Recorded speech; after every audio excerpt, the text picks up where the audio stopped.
हमारे खुदावंद यीशु मसीह का फजल, खुदा बाप की मोहब्बत और रूल कुदूस की शराकत आप सब के साथ होती रहे। सेक्शन 4 और 5 एक साथ मिलकर कहें। ऐ तमाम कुदरत के खुदा, तेरे आगे सबके दिल का हाल खुला है। तुझे सबकी मुरादें मालूम हैं और तुझसे कोई भेद छिपा नहीं। अपने पाक रूह के असर से हमारे दिल के ख्यालों को पाक कर, ताकि हम तुझसे कामिल मोहब्बत रखें और लायक तौर पर तेरे पाक नाम की बढ़ाई करें, हमारे खुदावंद मसीह के वसीले से। आमीन। आलम बाला पर खुदा का जलाल और ज़मीन पर उसके लोगों में सुलह। खुदावंद खुदा आसमानी बादशाह, तमाम कुदरत के खुदा बाप, हम तेरी परस्तिश करते, तेरा शुक्र करते और तेरे जलाल के लिए तेरी हम्द करते हैं। ऐ खुदावंद यीशु मसीह, बाप के इकलौते बेटे, ऐ खुदावंद खुदा के बर्रे, तू जहान का गुनाह उठा ले जाता है, हम पर रहम कर। तू बाप के दाहिने बैठा है, हमारी दुआ कबूल कर। क्योंकि ऐ यीशु मसीह, तू ही कुद्दूस है, तू ही खुदावंद है, तू ही पाक रूह के साथ खुदा बाप के जलाल में आला है। आमीन। हम पढ़ेंगे भजन संहिता 116 1 से लेकर 10 आयत तक। मैं प्रेम रखता हूँ इसलिए कि यहोवा ने मेरे गिड़गिड़ाने को सुना है। उसने जो मेरी ओर कान लगाया है, इसलिए मैं जीवन भर उसको पुकारा करूँगा। मृत्यु की रस्सियाँ मेरे चारों ओर थीं, मैं अधोलोक की सकेती में पड़ा था। मुझे संकट और शोक भोगना पड़ा। तब मैंने यहोवा से प्रार्थना की, हे यहोवा, विनती सुनकर मेरे प्राण को बचा ले। यहोवा अनुग्रहकारी और धर्मी है और हमारा परमेश्वर दया करने वाला है। यहोवा भोलों की रक्षा करता है। जब मैं बलहीन हो गया था, उसने मेरा उद्धार किया। हे मेरे प्राण, तू अपने विश्राम स्थान में लौट आ, क्योंकि यहोवा ने तेरा उपकार किया है। तूने तो मेरे प्राण को मृत्यु से, मेरी आँख को आंसू बहाने से और मेरे पाँव को ठोकर खाने से बचाया है। मैं जीवित रहते हुए अपने को यहोवा के सामने जानकर नित चलता रहूँगा। मैंने जो ऐसा कहा है, इसे विश्वास की कसौटी पर कस कर कहा है। मैं तो बहुत ही दुखित हूँ। जलाल बाप, बेटे और रूह कुदूस का हो, जैसे इब्तिदा में था, इस वक्त है और अब तक रहेगा। आमीन।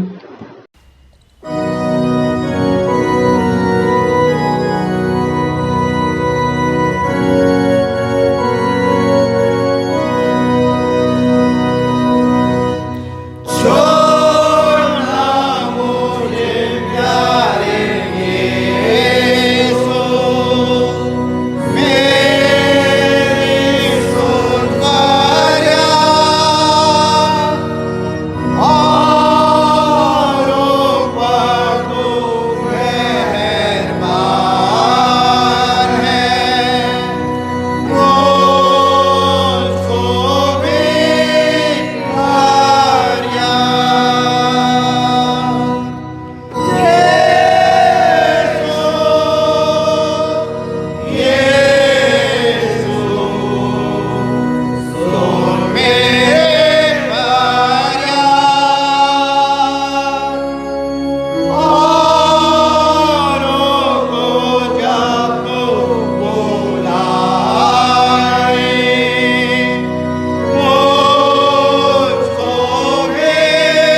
यूहन्ना की इंजील उसका 6 बाब उसकी 47 आयत से 59 आयत तक।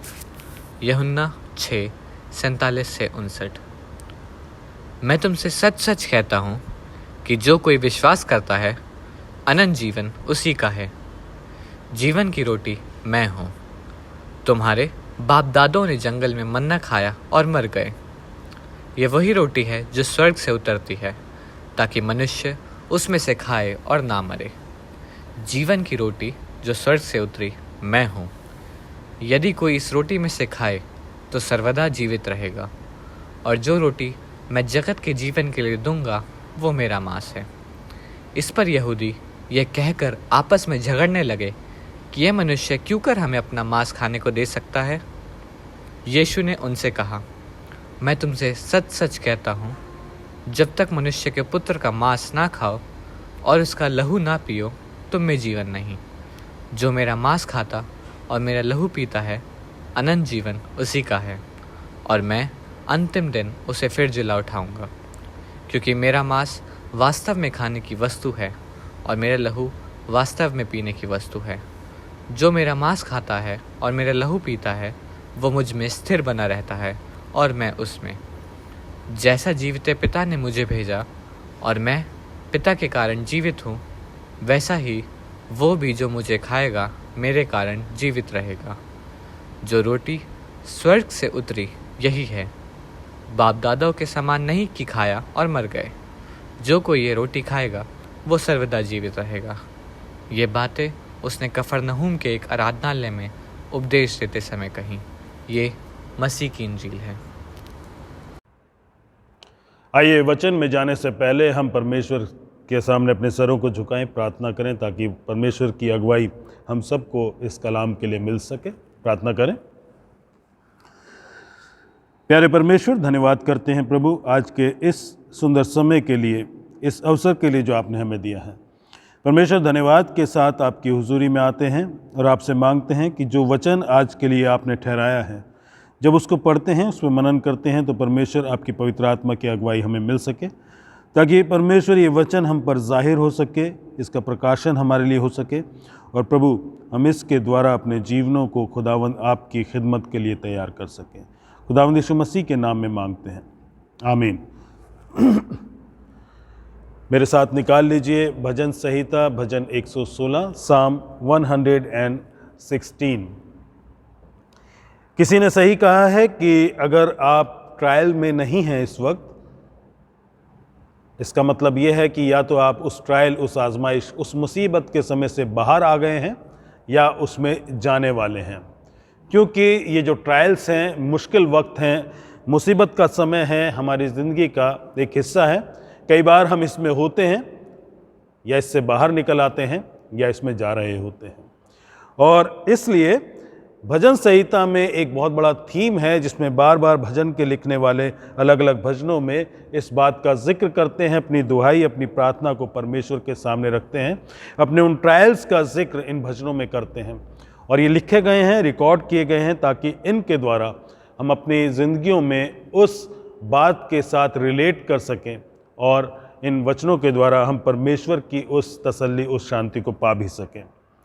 ये भजन जो कि भजन 116 है, इस भजन के बारे में अगर हम कहें तो यहाँ एक ऐसी परिस्थिति है जिसमें भजन का लिखने वाला अपने आप को एक ऐसी जगह पर पाता है जहाँ पर उसकी ज़िंदगी को ख़तरा है, उसकी ज़िंदगी शायद ख़त्म होने की कगार पर है और वो बहुत बड़ी परेशानी में घिरा हुआ है। लेकिन उस वक्त भी उसका जो भरोसा है वो खुदावंद के ऊपर है।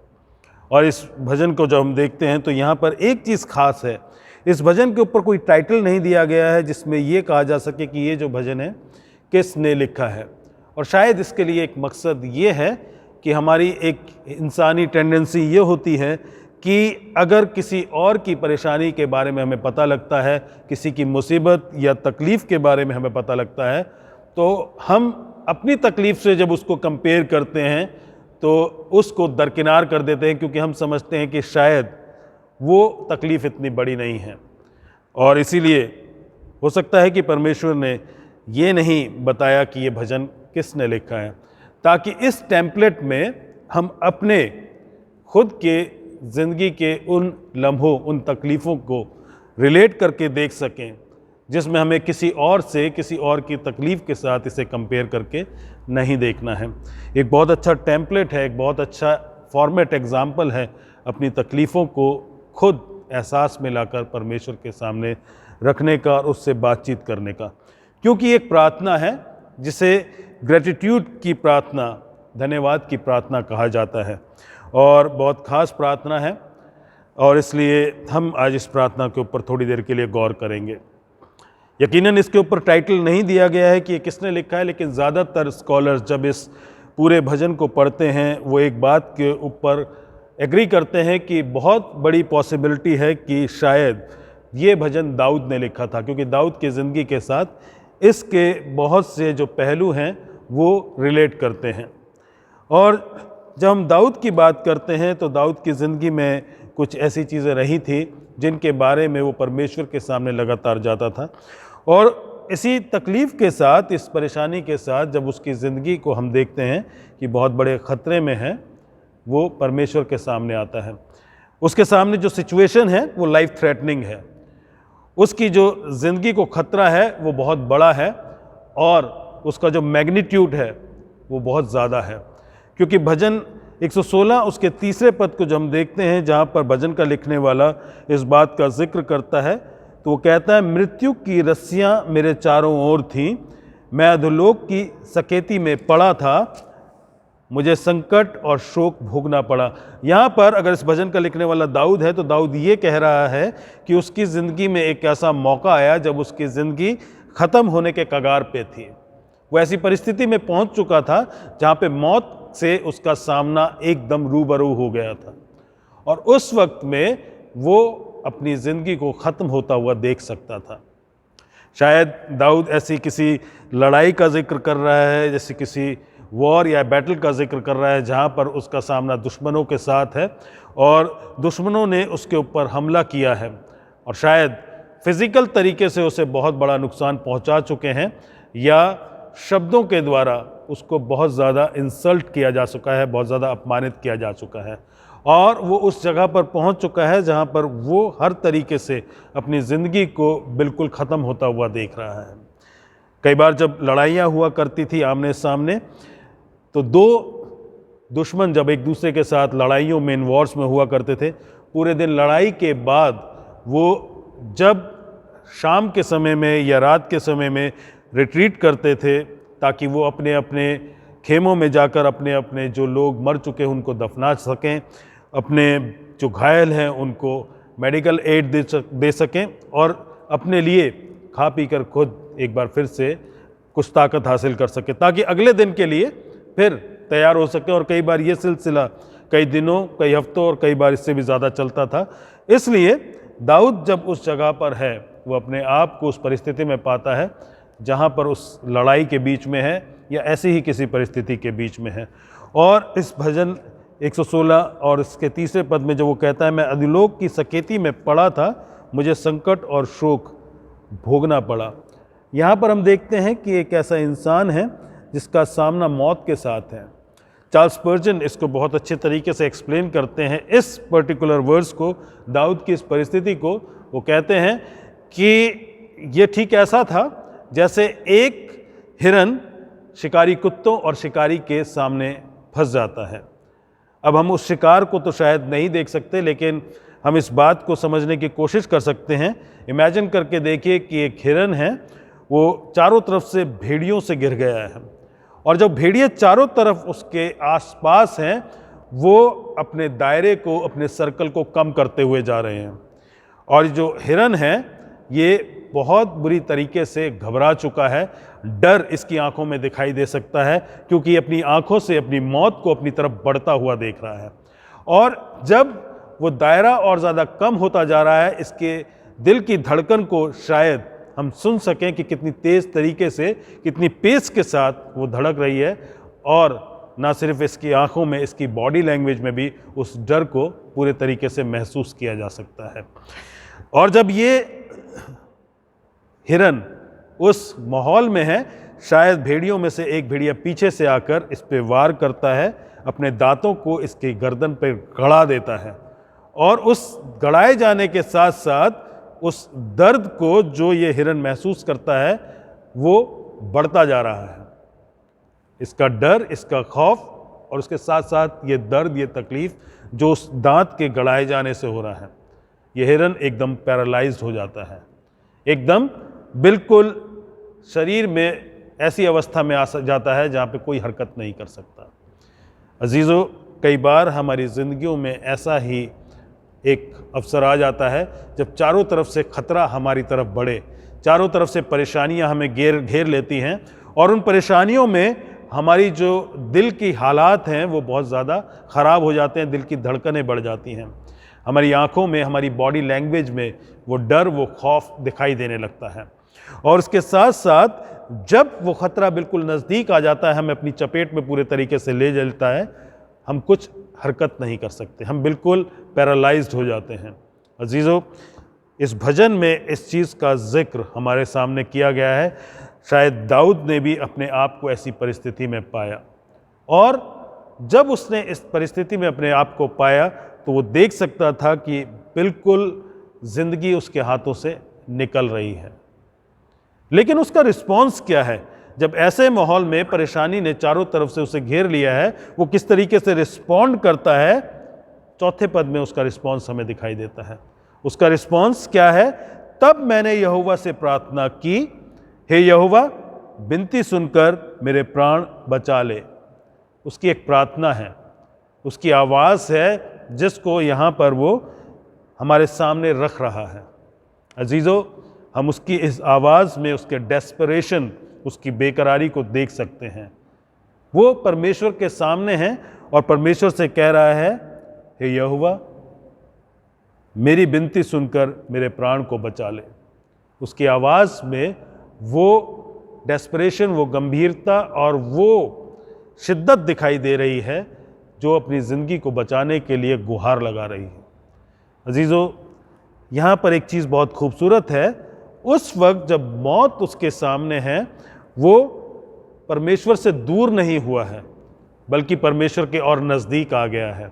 उसने परमेश्वर को छोड़ नहीं दिया है, वो परमेश्वर से अलग नहीं भाग रहा है, वो परमेश्वर की तरफ भाग रहा है ताकि वो अपने परमेश्वर से उस सहायता को पा सके। हो सकता है कि उसका जिस्म हरकत ना कर सके, हो सकता है कि उसका दिमाग शायद उतने अच्छे तरीके से काम ना कर सके क्योंकि अपने आप को पूरा पैरालाइज्ड महसूस करता है, लेकिन उसके बावजूद भी उसकी आत्मा, उसका ख्याल, उसका जो दिल है वो परमेश्वर के साथ जुड़ा हुआ है। वो परमेश्वर से प्रार्थना करता है। वो लोगों की ओर नज़र नहीं उठाता क्योंकि 11वें पद में लिखा है, मैंने उतावली से कहा सब मनुष्य झूठे हैं। उसका भरोसा इंसानों के ऊपर नहीं है।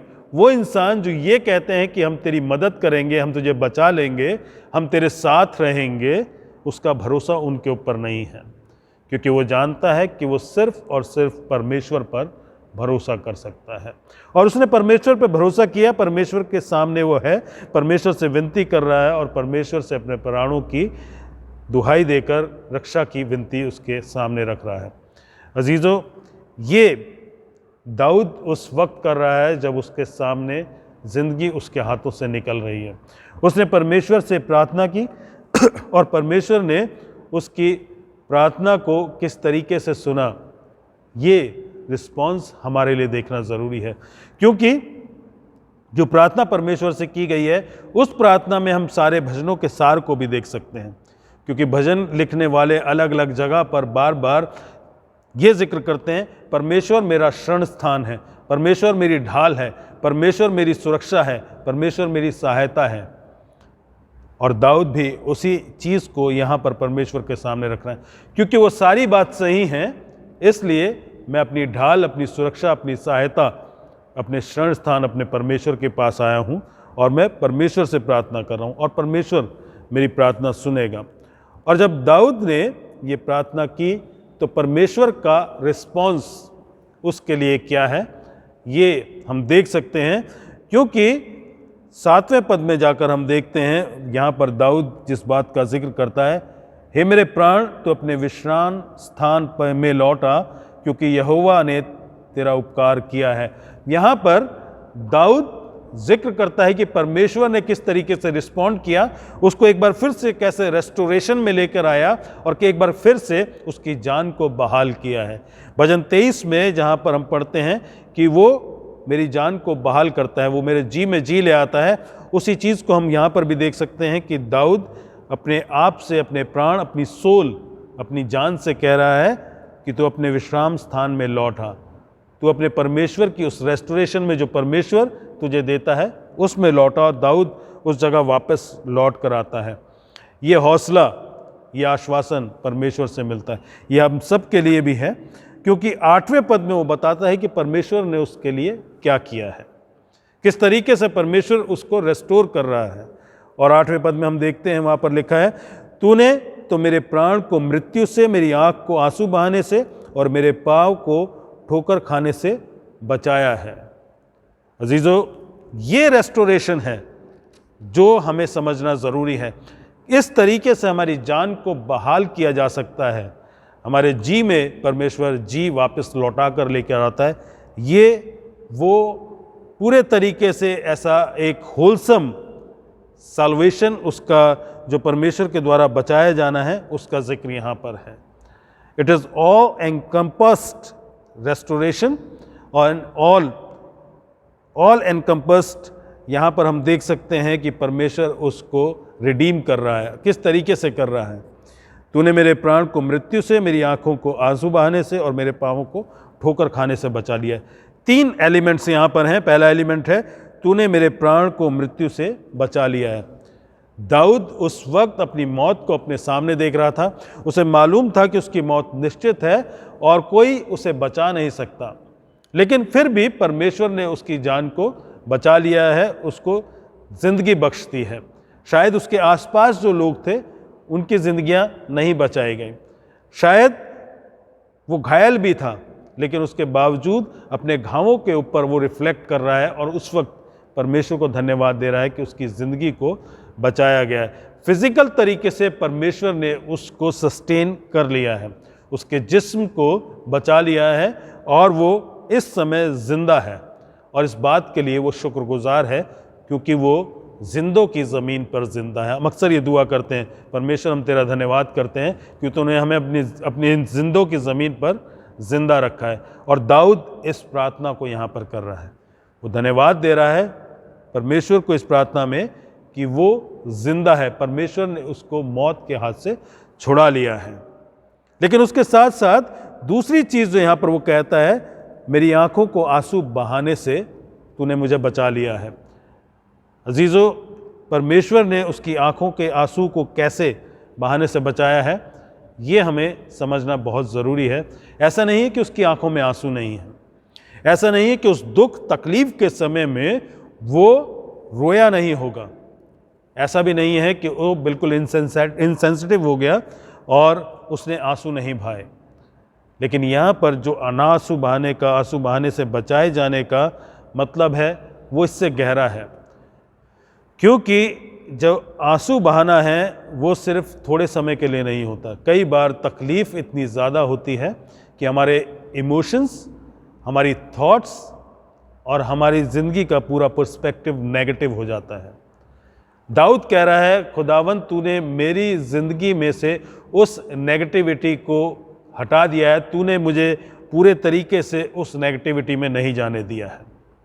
और अगर यहाँ एक कमेंटेटर की बात को हम समझने की कोशिश करें तो वो कहता है that God has given him comfort from irrecoverable losses.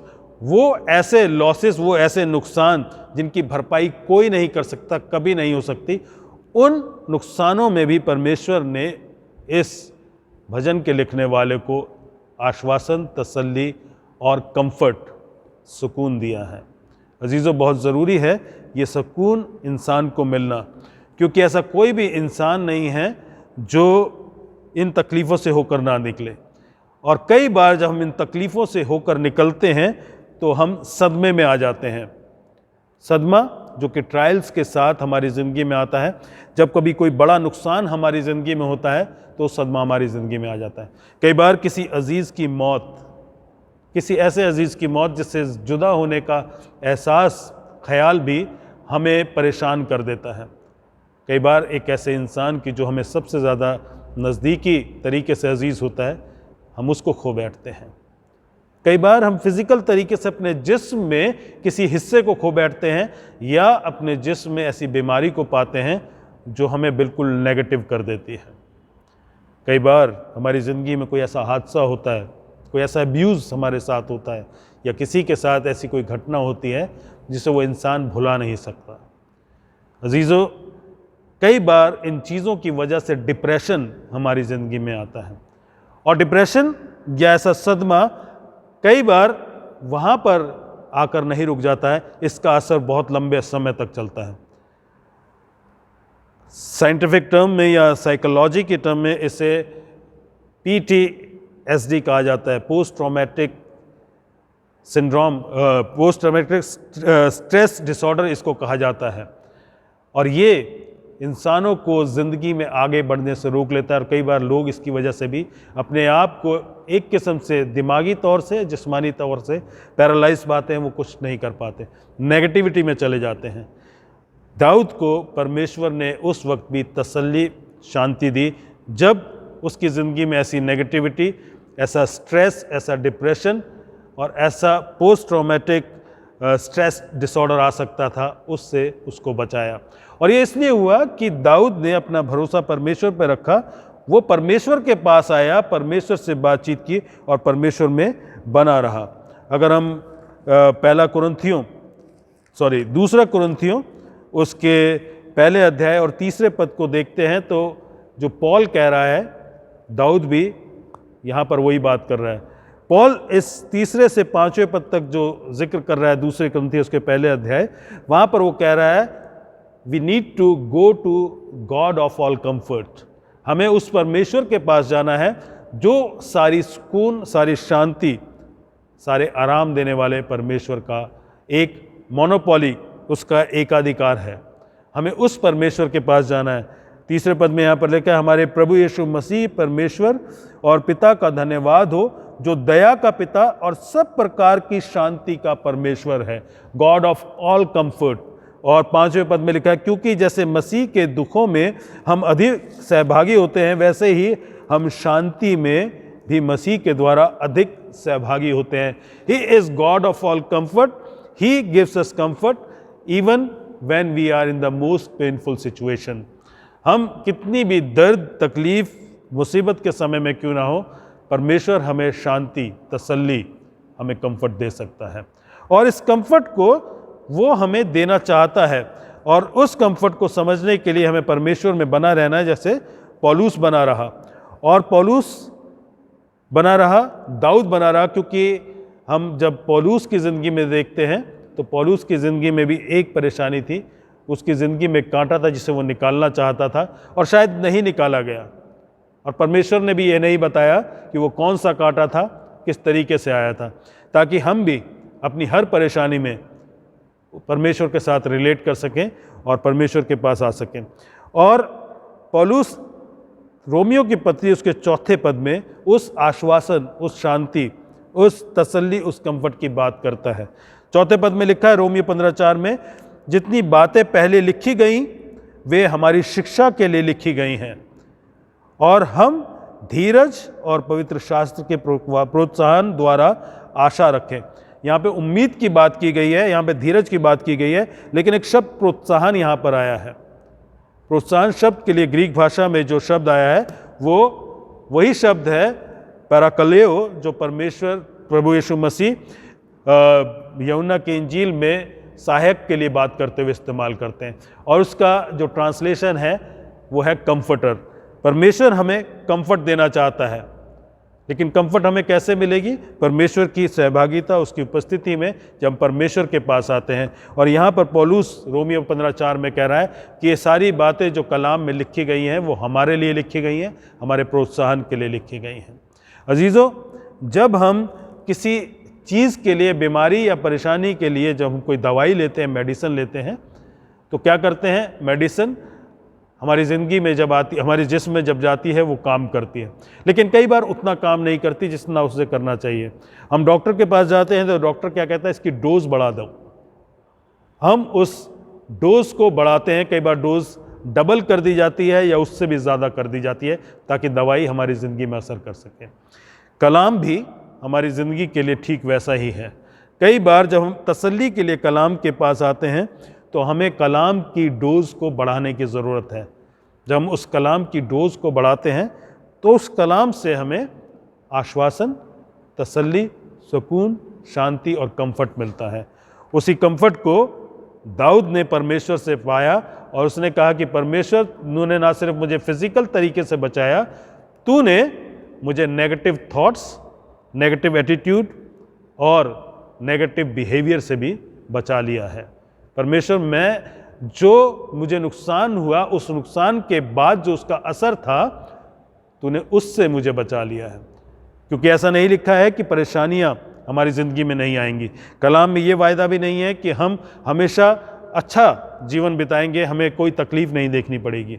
हमें तकलीफ़ें भी झेलनी पड़ेंगी, लेकिन उन तकलीफ़ों के साथ साथ उनका जो असर है, परमेश्वर उनसे हमें छुड़ाने का वायदा करता है। उस वायदे को हम यहाँ पर देखते हैं कि तूने मुझे आंसू बहाने से बचा लिया है। और ये आश्वासन हम कलाम में भी देख सकते हैं। ये जो तसल्ली और ये जो सुकून और ये जो कंफर्ट है, ये हम देख सकते हैं कि कलाम में बार बार हमारे सामने आता है। अगर हम पुराने नियम में यूसुफ की ज़िंदगी को देखें, यूसुफ ने अपने भाइयों के हाथों से धोखा खाया था। उसकी ज़िंदगी बहुत ज़्यादा खतरनाक दौर से होकर गुजरी। मौत बार बार उसके नज़दीक आई, उसे गुलामी का ज़िंदगी बितानी पड़ी। और उसके बाद जब वो मिस्र में पोतीफर के घर में था तो पोतीफर के बीवी ने उस पर इल्ज़ाम लगाया। उसके बाद उसे जेल जाना पड़ा। उसका कोई गुनाह नहीं था, उसकी कोई गलती नहीं थी। पहले उसे एक गड्ढे में फेंक दिया गया, उसके बाद उसे गुलामी में बेच दिया गया, उसके बाद झूठा इल्ज़ाम लगाकर उसे जेल में डाल दिया गया। एक लंबा अरसा वो जेल में था। और जेल का लंबा अरसा उस इंसान के लिए जिसने अपनी ज़िंदगी में गुनाह ना किया गया हो, कितना नेगेटिव असर कर सकता है। लेकिन यूसुफ के पास परमेश्वर की सहभागिता थी। परमेश्वर ने उसे वहाँ पर वो सुकून, वो कंफर्ट, वो तसल्ली, वो शांति दी जिसमें वो बना रहा। और कलाम हमें बताता है कि उसकी ज़िंदगी में क्या क्या चीज़ें हुई। हम उत्पत्ति की पुस्तक उसके 50वें अध्याय को जब देखते हैं, जब यूसुफ के भाई उसके पास आए तो यूसुफ से डर रहे थे, लेकिन यूसुफ 50 और उसके 20वें पद में क्या कहता है उत्पत्ति की पुस्तक, यद्यपि तुम लोगों ने मेरे लिए बुराई का विचार किया था, परंतु परमेश्वर ने उसी बात में भलाई का विचार किया, जिससे वो ऐसा करे कि जैसा आज के दिन प्रकट है कि बहुत से लोगों के प्राण बचे। परमेश्वर ने उस इंसान को जो डिप्रेशन में जा सकता था, उस इंसान को पॉजिटिव तरीके से इस्तेमाल किया, डिप्रेशन में नहीं जाने दिया। और उसके बाद उसे पोस्ट ट्रॉमेटिक स्ट्रेस डिसऑर्डर को बर्दाश्त करने से बचाए रखा ताकि वो लोगों के लिए फ़ायदेमंद हो सके। अगर वो खुद नेगेटिव होता, अगर खुद वो नेगेटिविटी में बना रहता तो अपने भाइयों के लिए और अपनी कौम के लिए कुछ नहीं कर पाता। लेकिन उसने अपने आप को उस नेगेटिविटी में जाने के लिए, रोकने के लिए परमेश्वर से लगातार प्रार्थना की और परमेश्वर के साथ बना रहा, परमेश्वर के कलाम में बना रहा। और 41वां अध्याय उत्पत्ति की पुस्तक उसका 51 पद कहता है, यूसुफ ने अपने जेठे का नाम, पहले बेटे, बड़े बेटे का नाम ये कहकर मनुष्य रखा कि परमेश्वर ने मुझसे मेरा सारा कलेश और मेरे पिता के घर का सारा घराना भुला दिया है।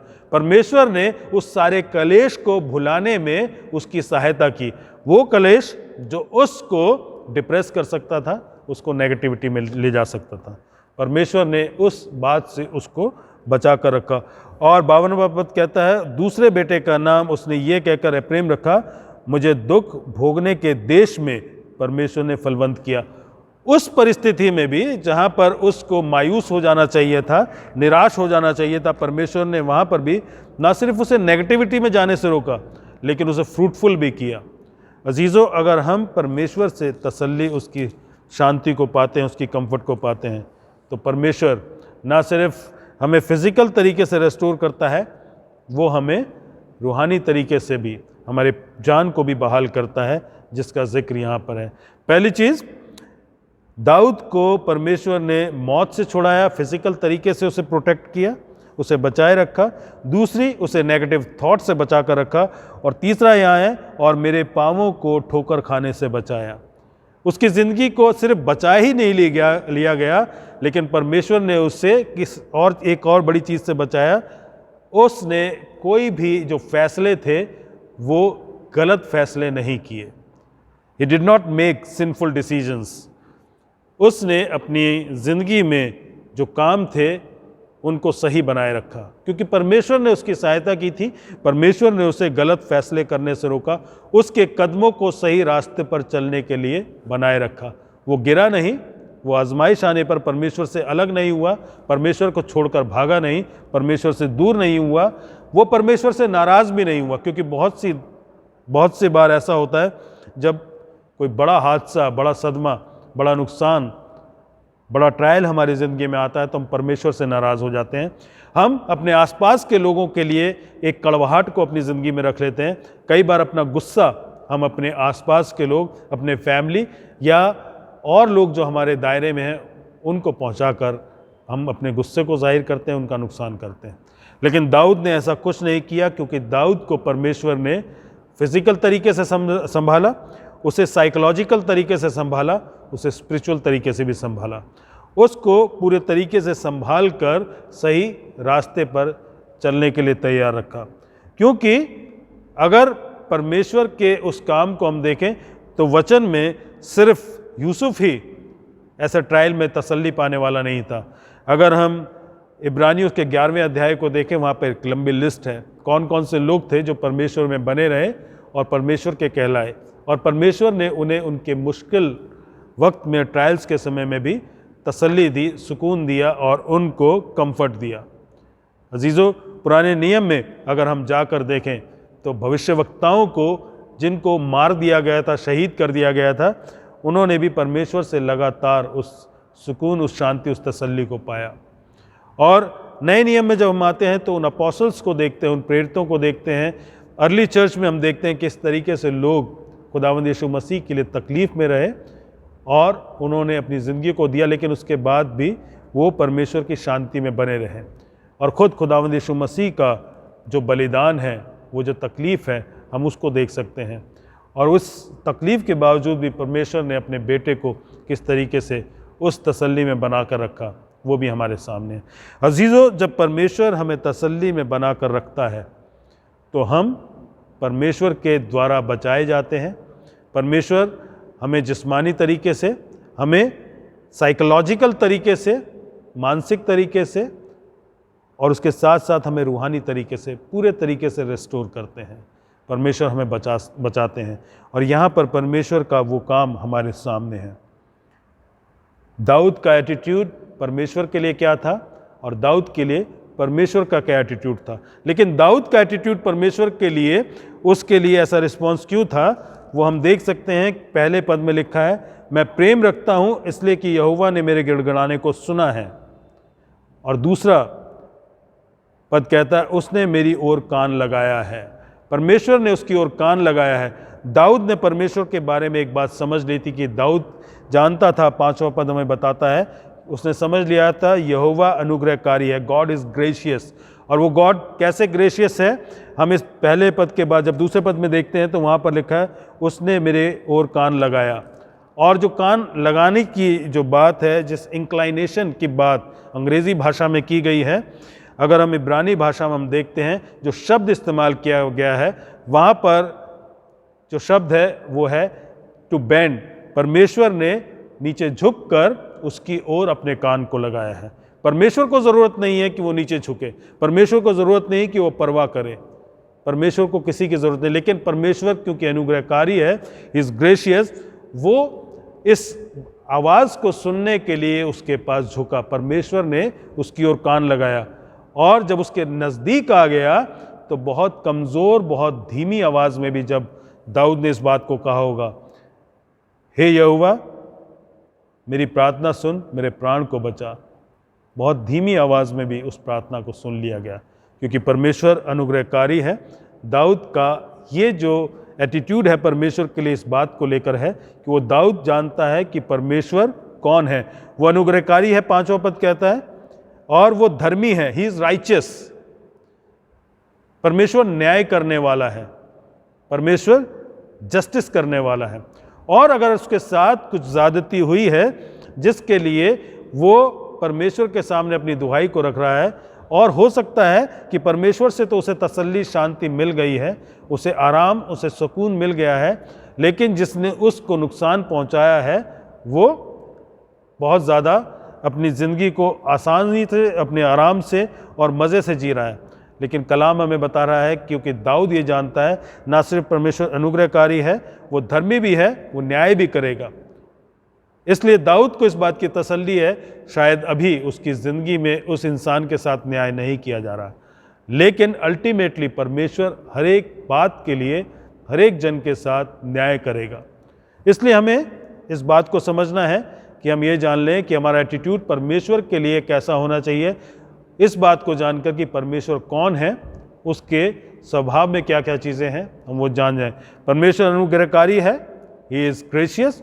परमेश्वर धर्मी है, he is righteous and he is merciful. और हमारा परमेश्वर दया करने वाला है, परमेश्वर रहम करने वाला है। इसलिए हम परमेश्वर के पास आ सकते हैं। दाऊद ने इस बात को समझ लिया था कि परमेश्वर कौन है, he is gracious, he is righteous, he is merciful, और इस ख्याल के साथ वो परमेश्वर के पास आता है। लेकिन जब वो परमेश्वर के पास आता है, उसका एटीट्यूड और भी ज़्यादा अच्छा है, क्योंकि उसने इस बात को भी समझ लिया कि वो कौन है और वो किस तरीके से परमेश्वर के पास जा सकता है। आजकल जब इंटरव्यूज़ किए जाते हैं या नौकरी के लिए अप्लाई किया जाता है तो बहुत सी चीज़ें बतानी होती हैं, बहुत से डॉक्यूमेंट्स देने होते हैं, सर्टिफिकेट जमा होते हैं और रिकमेंडेशन लेटर्स भी जाते हैं। और आजकल एक और चलन है, ये कहा जाता है कि प्रिपेयर योर ब्रैग शीट, अपने बारे में, अपनी काबिलियत के बारे में आप बताओ कि आप कौन हो। और लोग उस ब्रैग शीट में, जिसमें अपने बारे में बढ़ा चढ़ाकर भी लोग लिखते हैं, उस ब्रैग शीट में बहुत सी काबिलियत को लिखते हैं कि मेरी ये खासियत है, मेरी ये एक्सपर्टीज़ है, मेरे पास ये स्पेशलिटीज़ हैं, इन सारी चीज़ों में बहुत माहिर हूँ और मैंने ये चीज़ें अचीव की हैं, मेरे स्वभाव में ये पॉजिटिव चीज़ें हैं जो फ़ायदा पहुँचा सकती हैं। इस ब्रैग शीट के साथ लोग अपने आप को प्रमोट करते हैं। जब दाऊद अपने आप को परमेश्वर के सामने लेकर आ रहा है, वो जानता है कि उसे किस तरीके से आना है। दाऊद 16वें पद में कहता है, यहोवा सुन, मैं तेरा दास हूँ, मैं तेरा दास, तेरी दासी का पुत्र हूँ, तूने मेरे बंधन खोल दिए हैं। जब वो अपने परमेश्वर के सामने जाता है, उसकी ब्रैग शीट में वो ये नहीं कहता है कि परमेश्वर देख मैं एक बादशाह हूँ, परमेश्वर देख मैं एक बहुत बड़ा वॉरियर हूँ, मैंने बड़ी बड़ी लड़ाइयाँ लड़ी हैं, मैंने बहुत से लोगों को जीता है। वो ये भी नहीं कहता परमेश्वर देख मैं कितना खूबसूरत भजनकार हूँ, मैं कितने अच्छे भजनों को लिखता हूँ, कितना अच्छा म्यूज़िक बजाकर उन भजनों को गाता भी हूँ। वो ये भी नहीं कहता है कि मेरा कंट्रीब्यूशन कितना बड़ा है कलाम के लिए, स्क्रिप्चर्स के लिए। वो सिर्फ एक बात कहता है, क्या कहता है? यहोवा सुन, मैं तेरा दास हूँ, आई एम योर स्लेव। यहाँ पर स्लेव शब्द का इस्तेमाल किया गया है। और ना सिर्फ वो अपने आप को स्लेव बता रहा है, वो बता रहा है मैं तेरा दास, तेरी दासी का पुत्र हूँ। Bye my nature, my tendencies, bye my inheritance, I am your slave. मैं तेरा दास हूँ। जब हम परमेश्वर के सामने आए, इस बात को याद रखें कि हम किसी भी काबिलियत को लेकर परमेश्वर के पास नहीं आ सकते। हम इस बात को लेकर आ सकते हैं कि हम परमेश्वर के दास हैं। हम परमेश्वर के सामने उस एहसास के साथ जा सकते हैं। जब हम इस एहसास के साथ जाते हैं, परमेश्वर को पहचान जाते हैं कि वो दया करने वाला, रहम करने वाला, अनुग्रहकारी और धर्मी है, और हम ये भी जान लेते हैं कि उसने किस रीति से हमारी ज़िंदगी में काम किए हैं, उसने क्या किया है। उसने प्राण को मृत्यु से, आँखों को आंसू बहाने से और पैरों को गलत रास्ते पे जाने से रोका है, गलत डिसीज़न लेने से रोका है। तब हमारा स्वभाव क्या होना चाहिए, हमारा अल्टीमेट रिस्पॉन्स क्या होना चाहिए? हमारा रिस्पॉन्स वो होना चाहिए जो 12वें पद में लिखा है, यहोवा ने मेरे जितने उपकार किए हैं उसका बदला मैं उसे क्या दूं। 13वें पद में वो कहता है अपने रिस्पॉन्स में, मैं उद्धार का कटोरा उठाकर यहोवा से प्रार्थना करूंगा। We have to be thankful to God, we have to come before him with the prayer of gratitude. हमें धन्यवाद की प्रार्थना के साथ उसके सामने आना है, अपने आप को उसके सामने लेकर आना है। आज हम प्रार्थना करें, इस बात को याद रखें कि हम कौन हैं, परमेश्वर कौन है, और हमें परमेश्वर को धन्यवाद देना है। किस चीज़ के लिए? अपने उद्धार, अपनी नजात, अपनी साल्वेशन के लिए। यहाँ पर 13वें पद में वो इसी बात का जिक्र करता है कि मैं उसके सामने प्रार्थना करूँगा, धन्यवाद की प्रार्थना करूँगा, अपने उद्धार के लिए परमेश्वर को धन्यवाद दूंगा। और ना सिर्फ वो प्रार्थना करेगा, अपने क्वाइट टाइम में, अपनी पब्लिक लाइफ में, अपनी कॉन्ग्रीगेशनल लाइफ में वो परमेश्वर के साथ प्रार्थना में बना रहेगा, लेकिन वो कमिटमेंट भी करता है। वो कमिटमेंट हमें देखने को मिलते हैं 14वें पद में, मैं यहोवा के लिए अपनी मन्नतें सभी की दृष्टि में प्रकट रूप से उसकी सारी प्रजा के सामने पूरा करूंगा। I commit myself to do the will of God in the presence of all people. मैं सारे लोगों के सामने परमेश्वर की मर्जी और उन बातों को पूरा करने की पूरी कोशिश करूंगा, वो बातें पूरी करूंगा जिनके लिए मैंने परमेश्वर के सामने वायदा किया है। मुझे कमिटमेंट करना है, और यही बात वो 18वें पद में भी कहता है, मैं यहोवा के लिए अपनी मन्नतें प्रगट में सारी प्रजा के सामने यहोवा के भवन के आंगनों में, हे यरूशलेम, तेरे भीतर पूरी करूंगा। याह की स्तुति हो। ये वो भजन है जिसको हम कह सकते हैं कि ये भजन उस समय, जिसको 113 से लेकर 118 तक साम ऑफ प्रेजेस कहा जाता है, हिलेल साम्स कहा जाता है, ये वो भजन हैं जिनको नए नियम में उस समय प्रभु यीशु मसीह और उनके चेलों ने गाया जब वो गत्समनी के बाग की तरफ बढ़ रहे थे।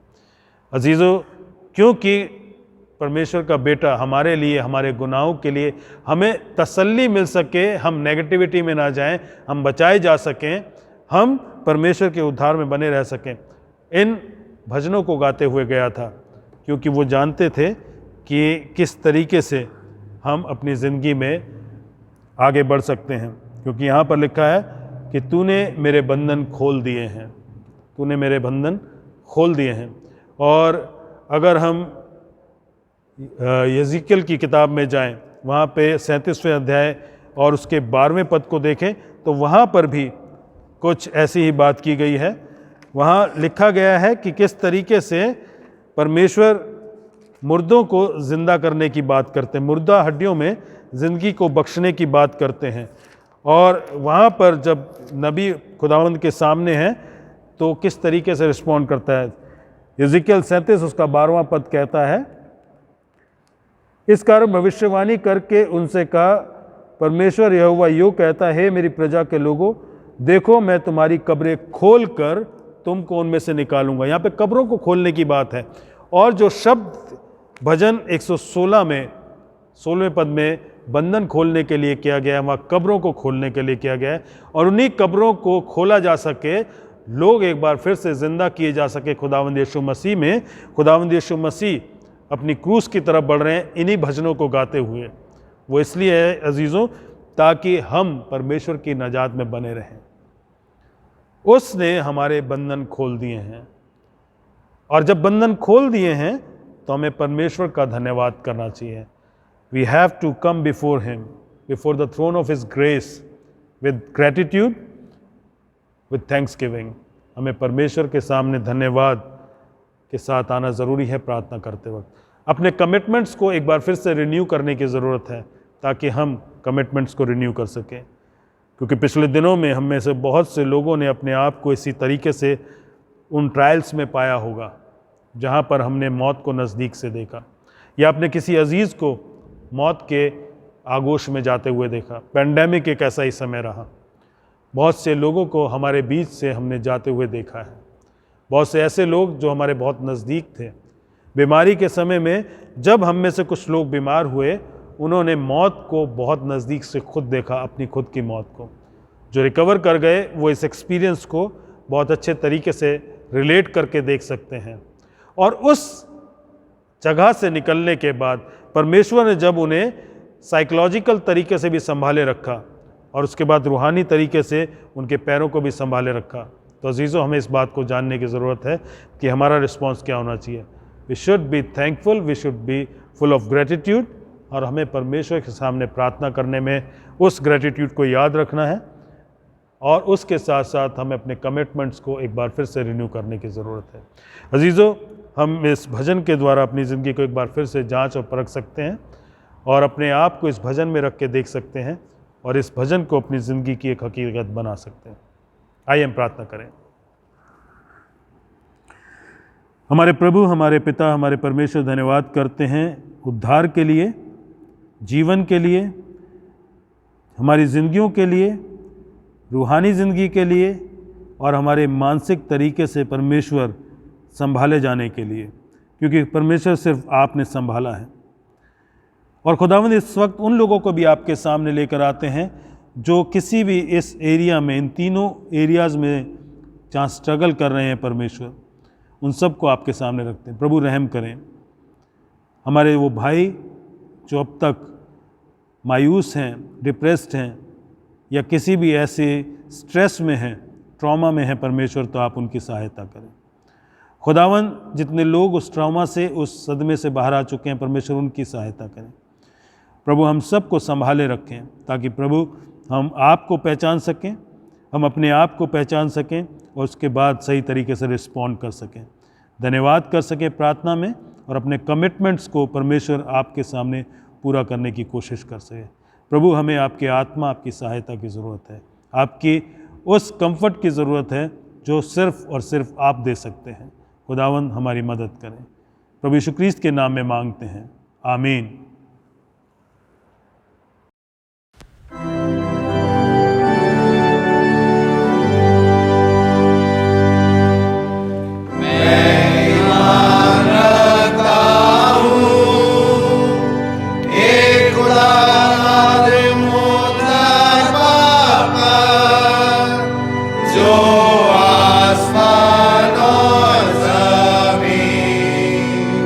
और सब की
प्रभु यीशु मसीह के प्यारे और मीठे नाम में मैं आज की आराधना में आप सबका स्वागत करता हूं। परमेश्वर की आशीषें आप सबको लगातार मिलती रहें। परमेश्वर आपको आशीषित करे। और जिस तरीके से हम लगातार इन इबादतों में शामिल हुए हैं, हम परमेश्वर का धन्यवाद करना चाहते हैं। एक अच्छा प्लेटफॉर्म हमें मिला रहा इस समय में भी, जब हम फिज़िकल तरीके से दुआओं में शामिल नहीं हो सकते थे गिरजाघरों में, लेकिन परमेश्वर ने हमें ये ज़रिया दिया। हम चाहते हैं कि जल्दी ही हम गिरजाघरों में भी मिल सकें, दुआ कर सकें, इसलिए प्रार्थना करते रहें कि ये जो रेस्ट्रिक्शंस हैं, जो ये पाबंदियां हैं, ये जल्द ख़त्म हो सके ताकि हम गिरजाघरों में दुआओं में शामिल हों। लेकिन जब तक ये रेस्ट्रिक्शंस हैं, हमें ऐसे ही ऑनलाइन तरीके से दुआ में शामिल होना पड़ेगा। मेहरबानी से पेशेंस को बनाए रखिए ताकि हम खुदा की नज़दीकी में हमेशा बने रहें। ये समय है कि हम अपनी प्रार्थनाओं में जाएं, बीमारों के लिए प्रार्थना करें और उन तमाम लोगों के लिए प्रार्थना करें। लेकिन उससे पहले एक अनाउंसमेंट है। कैंडिडेट जो हमारी कन्फर्मेशन की जो क्लासेस हैं, वो आज 11 बजे संडे को, जो कि 29 अगस्त का संडे है, आज 11 बजे चर्च के पैरिश हॉल में कैंडिडेट्स मिलें ताकि कन्फर्मेशन की क्लास हम वहाँ पे शुरू करें। मेहरबानी से समय का ध्यान रखें। आइए हम प्रार्थना करें अपने तमाम अजीज़ों के लिए जो बीमार हैं, परेशानी में हैं, तकलीफ़ में हैं, ताकि परमेश्वर के सामने हम अपनी दुआओं को रखकर उनके लिए शांति, कंफर्ट को मांग सकें। प्रार्थना करें। महान जीवित और सामर्थी परमेश्वर, धन्यवाद करते हैं उस बड़े अनुग्रह के लिए जो आपने हम सब पर किया है। प्रभु, पूरी विनम्रता के साथ आपके सामने आते हैं और अपने सरों को झुकाते हैं प्रार्थना के लिए परमेश्वर, क्योंकि हम जानते हैं कि हमारी ये प्रार्थनाएं आपके सामने परमेश्वर जब पहुंचती हैं तो प्रभु आप अपने अनुग्रह का हाथ हम सब पर बढ़ाते हैं। और प्रभु आप जानते हैं कि हमारी ज़रूरतों को किस समय और किस रीति से पूरा करना है। प्रभु रहम करें। हमारी कलीसियाओं में जितने भी बीमार हैं अलग अलग जगहों पर, परमेश्वर उन सब पर आपकी चंगाई का हाथ हो। और प्रभु, जब बीमारी की वजह से लोग अपने आप को मायूस, परेशान और तकलीफ़ में पाते हैं प्रभु, तो आपके ऊपर भरोसा रखकर आपसे परमेश्वर तसल्ली, शांति और आश्वासन पा सकें। परमेश्वर आप सहायता करें, सब बीमारों को चंगा करें और परमेश्वर उनके जिस्मों को तंदुरुस्त करें। वो लोग जो उनकी तीमारदारी करते हैं, जो उनका ख्याल रखते हैं, जो सेवा टहल करते हैं, परमेश्वर आपकी बरकत उनके भी साथ हो। आप उनको भी खुदावन और भी ज़्यादा अच्छे तरीके से इस खिदमत के लिए इस्तेमाल करें। प्रभु रहम करें और परमेश्वर होने दें कि हर एक इंसान जो अलग अलग किस्म से किसी भी परेशानी, आजमाइश में है, परमेश्वर वो भी आपसे तसल्ली और शांति पा सकें। प्रभु, हमारा भरोसा आप पर है और हम जानते हैं परमेश्वर कि अपने लोगों को आप निराश नहीं करते। खुदावन, इस दुआ को अपने उद्धारकर्ता प्रभु यीशु क्रिस्त के नाम में मांगते हैं, सुने और ग्रहण करें। आमीन।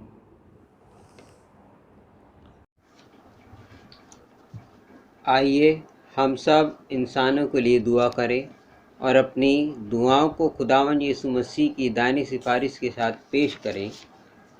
आए आसमानी बाप, हम तुझसे दुआ करते हैं कि सारे जहान में इंसाफ और सुलह कायम हो और हर इंसान बहुतायत से ज़िंदगी पाए। आए रहीम खुदावन, हमारी दुआ सुन। उन सब के लिए जो इस शहर में बसते हैं और उन तमाम बातों को दूर करने के लिए भी जो एक दूसरे में फूट और झगड़े पैदा करती हैं, ताकि हमारे मुल्क में सच्ची एकता और मेल मिलाप की तरक्की हो। आए रहीम खुदावन, हमारी दुआ सुन। उन सब के लिए जो खेती बाड़ी, उद्योग धंधे या व्यापार में लगे हुए हैं, सब मज़दूरों और कारीगरों के लिए, और उन सारे लोगों के लिए भी जो हमारी ज़रूरतों को पूरा करते हैं। आए रहीम खुदावन, हमारी दुआ सुन। तमाम उस्तादों, पढ़ने वालों, साइंसदानों, लेखकों, हुनरमंदों और उन सब के लिए भी जो दूसरे लोगों के दिलो दिमाग पर असर डालते हैं। आए रहीम खुदावन, हमारी दुआ सुन। उन सब के लिए जो दुख या तकलीफ़ उठा रहे हैं, बेरोज़गार हैं, गरीब और भूखे हैं, मुहताज जो कुचले हुए हैं, जो बीमार या मरने के करीब है। ख़ास तौर से हम प्रार्थना करते हैं कोरोना वायरस के लिए कि खुदावन इस बीमारी को जल्द से जल्द ख़त्म करे और सब स्वस्थ हो जाएं और खुदावन को धन्यवाद देने वाले हो सकें। और उन सब के लिए भी जो उनकी मदद करते हैं। आए रहीम खुदावन, हमारी दुआ सुन। उन सब के लिए जिन्हें इस मुल्क और दूसरे मुल्कों में इख्तियार दिया गया है, खासकर हमारे राष्ट्रपति रामनाथ कोविंद, प्रधानमंत्री नरेंद्र मोदी, इस सूबा के गवर्नर अनिल बैजल और मुख्यमंत्री अरविंद केजरीवाल, और उन सब के लिए भी जो किसी भी तरह का इख्तियार रखते हैं। आए रहीम खुदावन, हमारी दुआ सुन। सब मसीही लोगों की एकता और मेल मिलाप के लिए और दुनिया में उनके मुनासिब तौर से गवाही देने और खिदमत करने के लिए। आए रहीम खुदावन, हमारी दुआ सुन। इस मुल्क में तेरी तमाम कलीसिया के लिए, उसकी कौंसिलों और रहनुमाओं के लिए, खासकर हमारे मॉडरेटर पीसी सिंह, दक्षिण भारत की कलीसिया के मॉडरेटर ए धर्मराज और मार्थोमा कलीसिया के मेट्रोपॉलिटन और तेरी कलीसिया के तमाम दीगर खादिमों के लिए, ख़ास तौर से हमारे पासवान रेवरेंड जेकब जेम्स और डीकन जोएल लाजर के लिए कि वे अपनी खिदमत को वफादारी से बजा लाएं। आए रहीम खुदावन, हमारी दुआ सुन। ये बख्श कि तेरे उन तमाम लोगों के साथ जिन्होंने वफादारी से इस दुनिया में तेरी खिदमत की है, हम भी तेरी बादशाही की अब्दी खुशी में शरीक हों। आए रहीम खुदावन, हमारी दुआ सुन। आए आसमानी बाप, अपनी बादशाही जल्ला और हमारी इन दुआओं को कबूल फरमा जो हम तेरे बेटे और अपने खुदावंद और मुंजी यीशु मसीह के नाम के वसीले से पेश करते हैं। आमीन। गुनाहों का इकरार। आए अजीजो, हमारे खुदावन यीशु मसीह ने फरमाया, खुदावन हमारा खुदा एक ही खुदावन है। तो खुदावन अपने खुदा से अपने सारे दिल, अपनी सारी जान और अपनी सारी अकल और अपनी सारी ताकत से मोहब्बत रख। पहला हुक्म यही है। दूसरा यह है कि तू अपने पड़ोसी से अपने बराबर मोहब्बत रख। इनसे बड़ा और कोई हुक्म नहीं। खुदा ने दुनिया से ऐसी मोहब्बत रखी कि उसने अपना इकलौता बेटा यीशु मसीह बख्श दिया कि हमें गुनाहों से बचाए, आसमान में हमारे लिए सिफारिश करे और हमें हमेशा की ज़िंदगी को पहुँचाए। इसलिए आइए हम तौबा ईमान के साथ अपने गुनाहों का इकरार करें।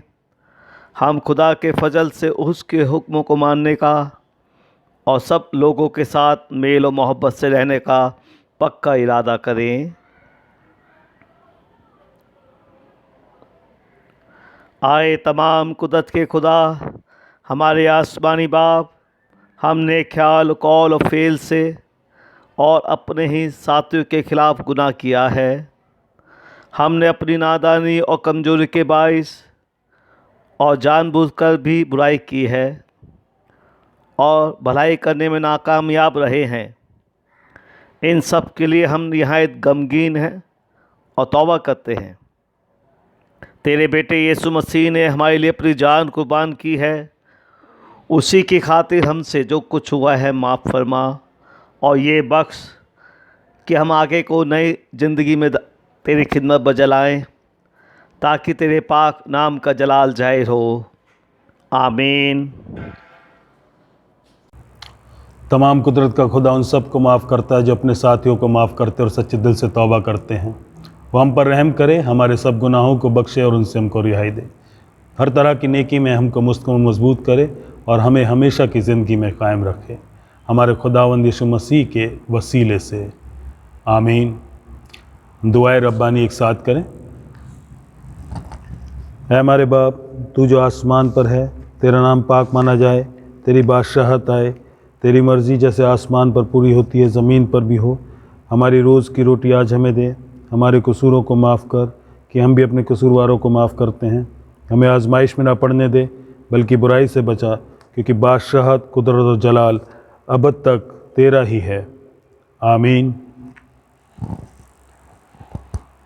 खुदा का इत्मीनान जो समझ से बिल्कुल बाहर है, तुम्हारे दिलों और ख़यालों को खुदा और उसके बेटे हमारे खुदावंद यीशु मसीह की पहचान और मोहब्बत में महफूज रखे।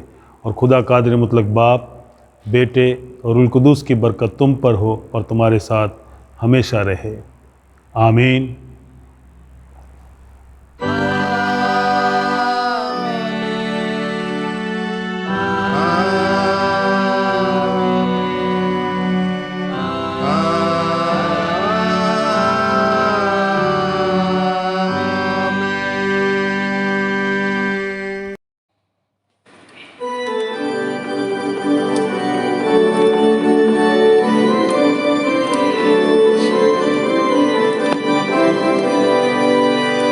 तेरा प्यार है महान, तेरा प्यार है महान। मैं जो पहले मुर्दा था तूने डाली मुझ में जान। तेरा प्यार है महान, तेरा प्यार है महान।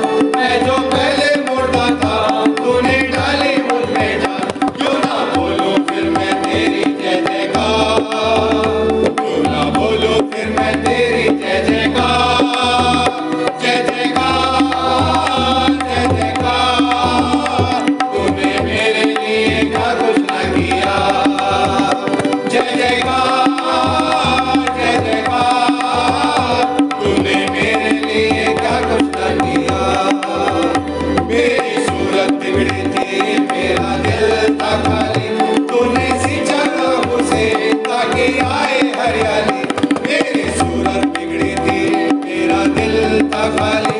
तूने सींचा लहू से ताकि आए हरियाली। क्यों ना बोलूं फिर मैं तेरी जय जयकार, क्यों ना बोलूं फिर मैं तेरी जय जयकार, जय जयकार, जय जयकार। तूने मेरे लिए क्या कुछ न किया। जय जयकार, जय जयकार।